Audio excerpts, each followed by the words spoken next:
right there!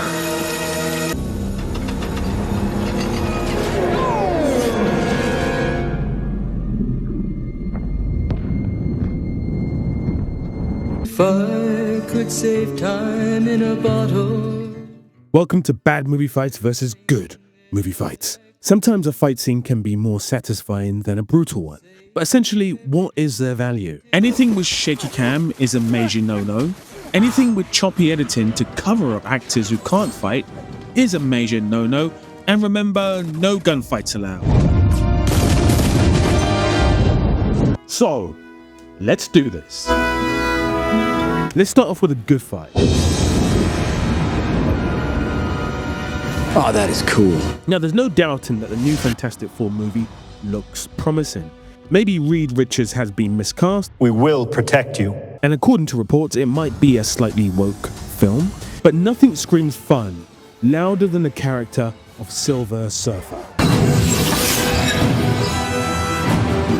Whilst the character has melodrama and pathos, the idea of an intergalactic comic surfer dude on a surfboard is the very definition of fun. It sounds like a parody, a silver alien who surfs through space, but trust me, Silver Surfer is not a joke. He is one of Marvel's strongest characters, and if you had the Silver Surfer card as a kid, you were onto a winner. But in the movie Fantastic Four: Rise of the Silver Surfer, his chase with Johnny Storm is seriously unbalanced.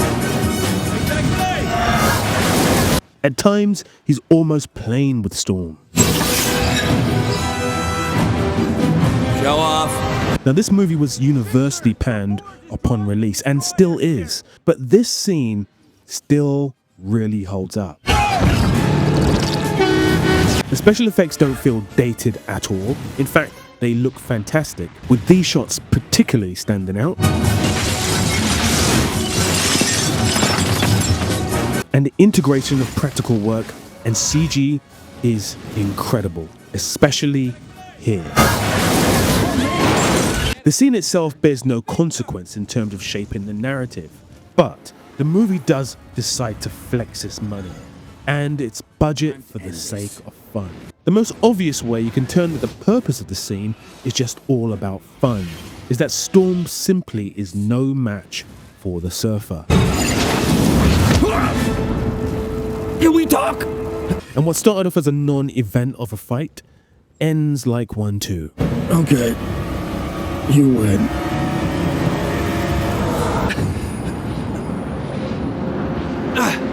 Flame on! Much like this fight. Flame on!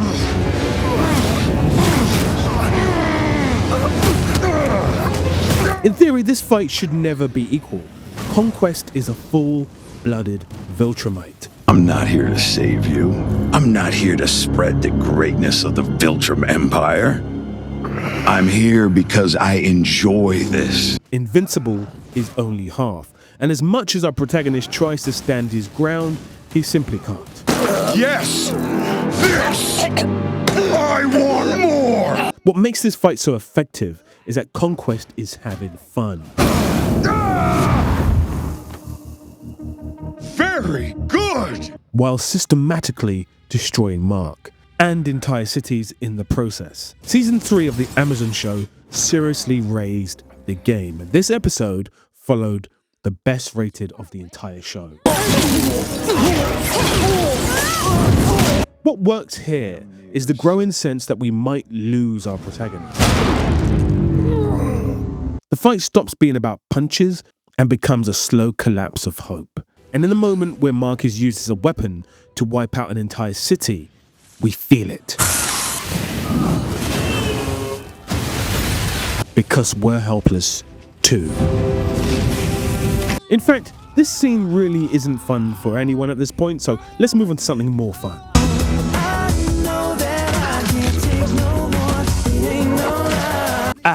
Finally, some real fun. Deadpool gets his plaudits from being a comedy mostly, but I think there's something that people really miss when it comes to the character of Deadpool. The fighting style. He's mainly hand-to-hand combat, with some great aerobatics. This fun fight from the opening of Deadpool vs Wolverine serves a purpose. If you'd never watched a Deadpool movie and this was your first foray into the sadistic world of the character, well, by this scene, you'd know that he's agile, playful, sarcastic, and quite the match for many an opponent. Now let's stop the scene before I get done for music copyright. I am soaking wet right now. When a movie is done well, you can get away with going a little bit over the top.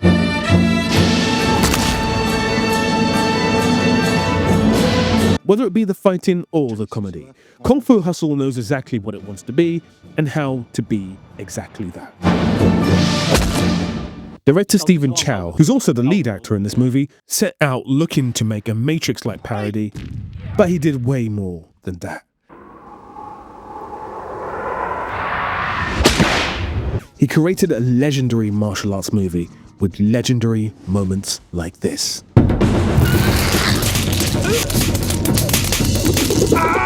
In this scene, Chow fuses traditional martial arts mythology with modern visual effects.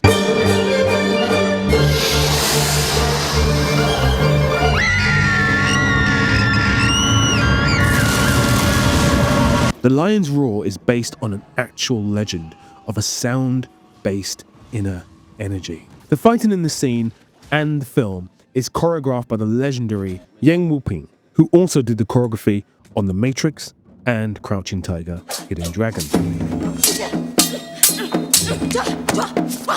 Now, although this scene is certainly fun, it also frames the story, with our protagonist, played by Chow, matching up against the antagonist of the movie and receiving a beatdown so hard it makes you wonder how he'll compete with him later in the movie.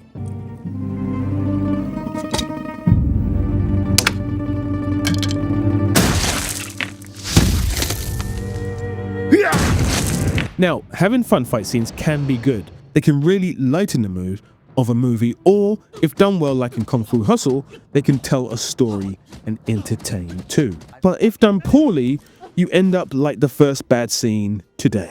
This is a scene from the movie, if you can call it that, The Room by Tommy Wiseau. Now, there's so many things wrong with this fight scene.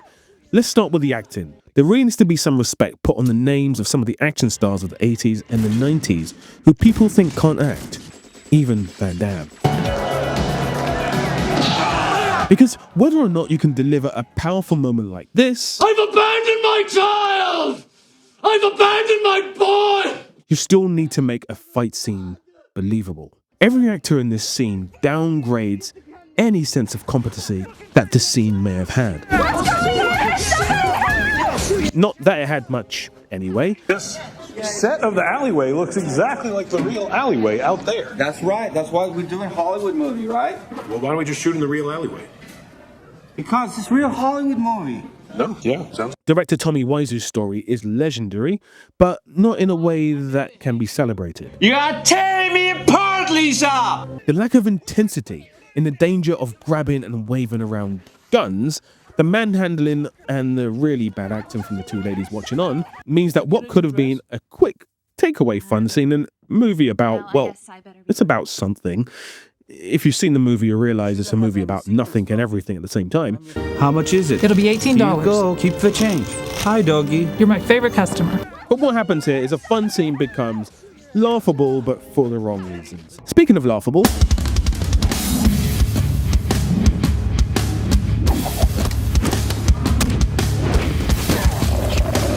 okay, so you've just been made director of a movie franchise and a best-selling game franchise. The Matrix has just been released. Do you A, take inspiration from it and better it, or B, copy it beat for beat and hope no one notices? What do you choose? If you chose option B, turn off this video.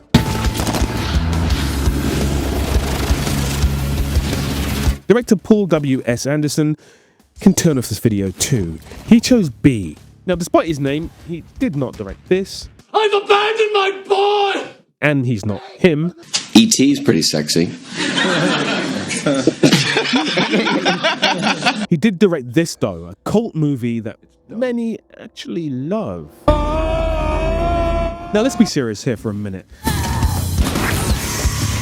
This scene in a movie like Resident Evil Afterlife should have been fun. A brief break away from the horror and the over-explaining. Instead, we get a poorly directed sequence in a poorly directed movie. There's so much bad CGI, it's hard to see what's happening. And then there's this moment.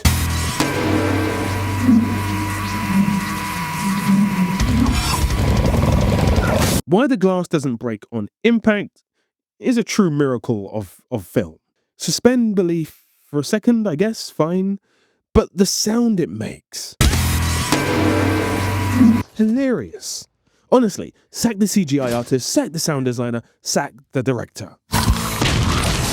Was this scene fun? I don't think so. But this is fun.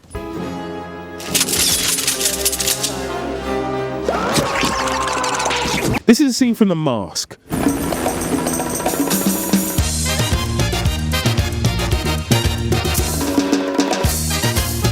The Mask versus the cops. I don't think I need to say any more, except that The Mask is an underrated gem.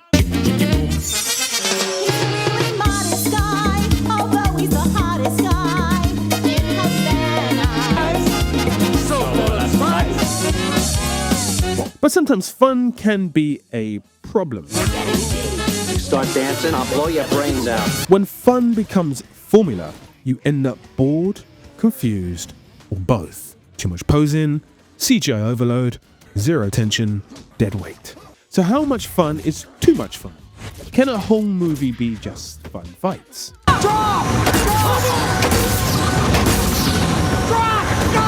Edge of Tomorrow answers that question. It is the very definition of fun. It's like playing Call of Duty whilst watching Groundhog Day. And this scene is so impactful. Upon viewing it without context, it feels visceral.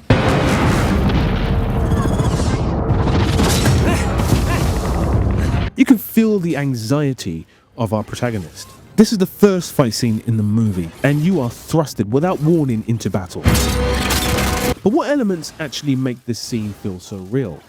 Well, there's a variety of them. The sound design is tremendous. You feel like you're surrounded by danger. You do not get a moment's peace in the scene. Not to mention the handheld-esque camera work.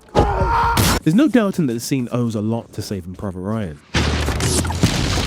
Electing to shoot with a Steadicam for these shots means that you feel like you're in the action, and shows that controlled shaky cam work can work well. The stark color grading and the bits of debris flying across the screen also add to the magic. Underrated director Doug Liman shoots the scene perfectly. He's also the man responsible for shooting the first Bourne film, and this little underrated gem too. Right here, right now. Take a deep breath. Edge of Tomorrow really has a field day with the fun, creating characters are quirky, but also making sure that our protagonist, played by Tom Cruise, has personality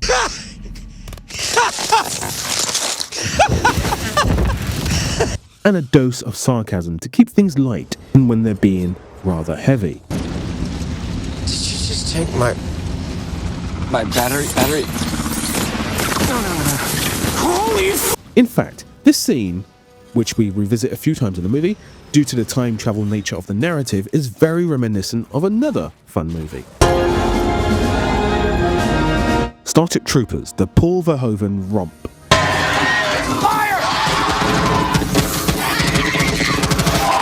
As you can see, static camera work is used for this movie, but this scene still feels frantic. But this is due to the sheer number of objects in frame. But it also must be remembered that this movie was shot pre-Saving Private Ryan. The idea of having a handheld war scene was really coined and popularized by Steven Spielberg in that movie. Although he does owe a lot to the classic film Battle of the Algiers for that raw style. It's fascinating to see two scenes that are essentially the same do things so differently. However, both are extremely fun and both serve up nail-biting tension. Maybe not so fun for this guy though. But we'll revisit this movie in another volume, because Edge of Tomorrow is the exact definition of fight scenes being fun. In fact, whenever time travel and time is used as a narrative device, it's typically fun. Which leads us back to this. Save every day till eternity passes away, just to spend. A fun scene in X-Men Days of Future Past, which really bears no consequence in the narrative. A scene which was never really actually meant to be in the movie. It wasn't in the script, and until this scene, Quicksilver was seen as a Flash ripoff.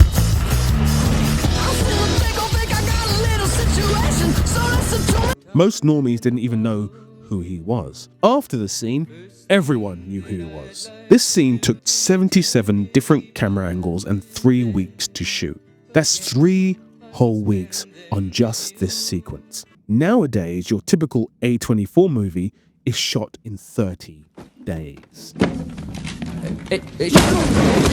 For realism, they use slow-falling guillotine boards and compressed air, and even reverse shots of things like mustard and soup. It's a visual feast in each of these shots. There's a million things we've added. All the rain has been put in, all the drops, muzzle flashes, all been either elements that have been put in there or full CG. And all of this for just a 2-minute scene in a 2-hour and 12-minute movie. All of that just for a fun scene. And to answer our original question, what is their value? Their value is huge, because if done right, they are some of the most memorable moments in cinema history. They were blowing massive amounts of air at my face to get at that rippled look. No one knew Quicksilver would actually become this. Eat the sandwich. I made it for you. I'll eat it later. I want to see you try it. See if you like it.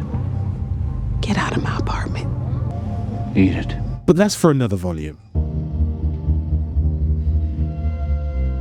Well, actually, maybe not. On screen now is our beautiful patron and YouTube members. You guys absolutely rock. To get your name in the credits like this, go to the description and support the channel. Which of the fights did you think was the best today? And which bad and good movie fights should I cover in the next volume? Let me know in the comments. This is Being Bad Movie Fights versus Good Movie Fights, Volume 24. Long lost bro, get to squeeze his stinking sister to death or what?